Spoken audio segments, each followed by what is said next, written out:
Mr. Anwar, how did it feel walking out today into freedom?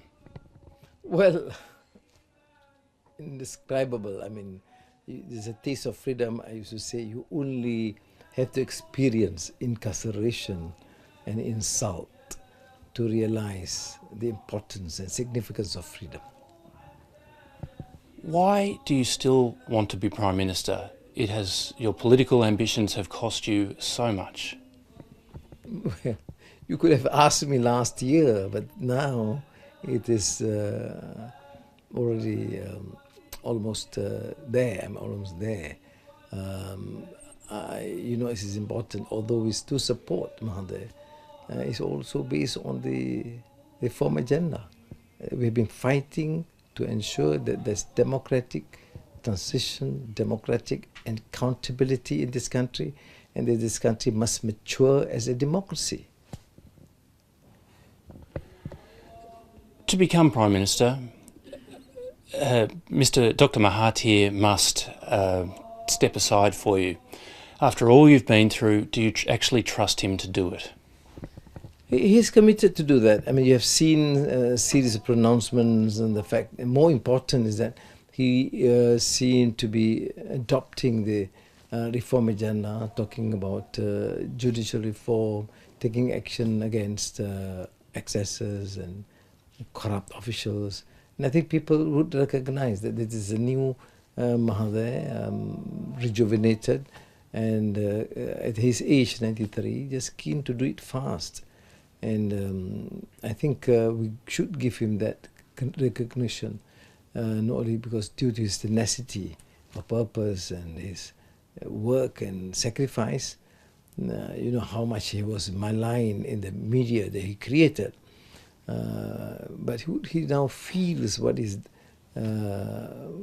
injustice perpetrated against many others, including himself. So I have no reason to doubt his sincerity and trust him. Of course, there are people, political leaders will have been surrounded. I used to joke about surrounded by one or two UMNO 2.0 elements. But I think they do not represent the majority viewpoint, even within Mahathir's party. Do you forgive him for what he did to you? He's responsible for your first imprisonment. Yes, I also forgive Najib. I mean, what we're going through in terms of the investigations is IMDb or cases of corruption. But when it comes to my case personally, my incarceration, I have no interest in pursuing the matter with him. And it's also pertinent to state that the king, when he gave you the pardon, is not a matter of the king's discretion alone to give freedom to one who was found guilty. No, he said there was travesty of justice, that the whole process was manifestly unjust, and it is his duty as a king to make the necessary correction, which means indirectly the judiciary will be criticized, the authorities, the institutions' governance was condemned. Is all of this, is your freedom, the victory of Harapan, is all of this because of 1MDB? Mr. Najib just went too far, there was too much greed? No, I don't think it's a single issue. It's not correct, because there was no 1MDB in 2013 in the manner we highlighted it. But still, we managed to garner 52% of popular vote. What we needed from 2013 was just to push ahead and keep the momentum. And it's amazing that finally it's the people that decide. They say enough is enough. 1MDB became a very strong issue because it affected and compromised the key institutions of governance, and the judiciary, the anti-corruption agency, the enforcement authorities. So that became a compelling story for us. But more significant is the economy. The economy, of course, related to GST, the manner it was implemented. What has been the cost to you and your family of all these years in prison? Oh my God, it's certainly tough.